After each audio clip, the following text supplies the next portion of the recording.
नमस्ते जी में खबरों में आगे बढ़ते हैं। बड़ी खबर आपको बता दें, ईरान के बंदरगाह पर भीषण विस्फोट हुआ है और विस्फोट की वजह से 14 लोगों की दर्दनाक मौत हो गई है। इस हादसे में 750 से ज्यादा लोग घायल बताए जा रहे हैं। शाहिद राजराई बंदरगाह के पर यह हादसा हुआ है। रासायनिक कंपोनेंट्स की खेप में विस्फोट हुआ। मिसाइल फ्यूल बनाने में इनका इस्तेमाल किया जाता है, जिसमें भीषण आग लग गई। जोरदार धमाका, तस्वीरें आपको दिखा रहे हैं। 14 लोगों की इसमें जान चली गई है। 750 से ज्यादा लोग घायल बताए जा रहे हैं। तो केमिकल कंपोनेंट था जिसमें आग लगी और केमिकल कंपोनेंट में आग तेजी से फैलती भी है। तो ऐसे में मिसाइल फ्यूल बनाने में इस्तेमाल होने वाले केमिकल कंपोनेंट में आग लगने की वजह से 14 लोगों की मौत और 750 लोगों से ज्यादा लोग घायल। ईरान के बंदरगाह पर ये भीषण अग्नितांडव और उसके बाद हुए विस्फोट से किसी के भी रूह कांप जाएंगे। इस तस्वीर को देखकर आप समझ सकते हैं कि कितना नुकसान हुआ होगा।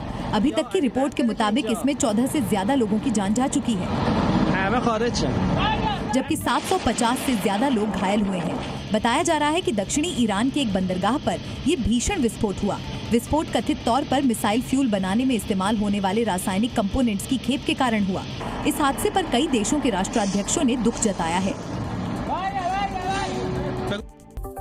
तो नमस्ते जी में आगे बढ़ते हैं और कुछ अन्य खबरों का रुख कर लेते हैं। वो खबरें जो आज की बड़ी अपडेट्स हैं, रफ्तार अंदाज में आपको दिखाते हैं। और पाकिस्तानियों के खिलाफ जिस तरह से भारत ने दरवाजे बंद किए हैं, तो जो होटल कारोबारी हैं उन्होंने भी पाकिस्तानी नॉट अलाउड के पोस्टर्स लगा दिए हैं। और इसी बीच एक बड़ी खबर आ रही है, उस खबर का रुख करते हैं जो है मध्य प्रदेश से, जहां सागर में एक कबाड़ के गोदाम में भीषण आग लग गई है। जी हां, आग लगने की वजह शॉर्ट सर्किट को बताया जा रहा है, जिसे बुझाने के लिए दमकल की टीम को कड़ी मशक्कत करनी पड़ी,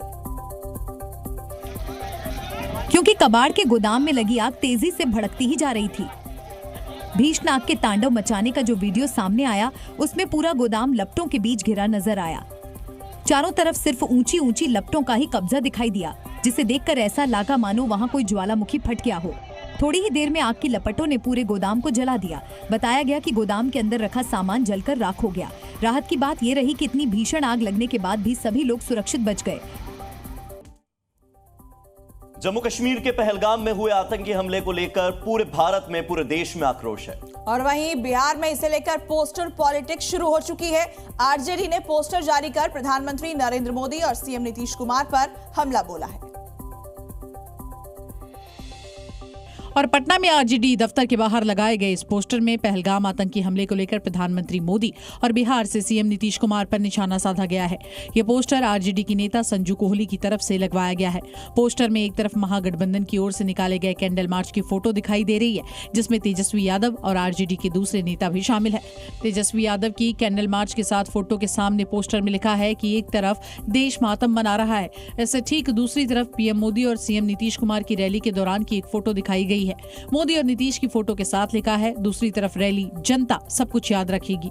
वहीं पीएम मोदी और सीएम नीतीश की फोटो के ठीक नीचे लाल रंग से लिखा गया है कि आतंकियों को जवाब दीजिए, जनता आपके साथ है। दरअसल बिहार में इसी साल विधानसभा चुनाव है और आरजेडी, बीजेपी और जेडीयू को घेरने का कोई भी मौका नहीं छोड़ना।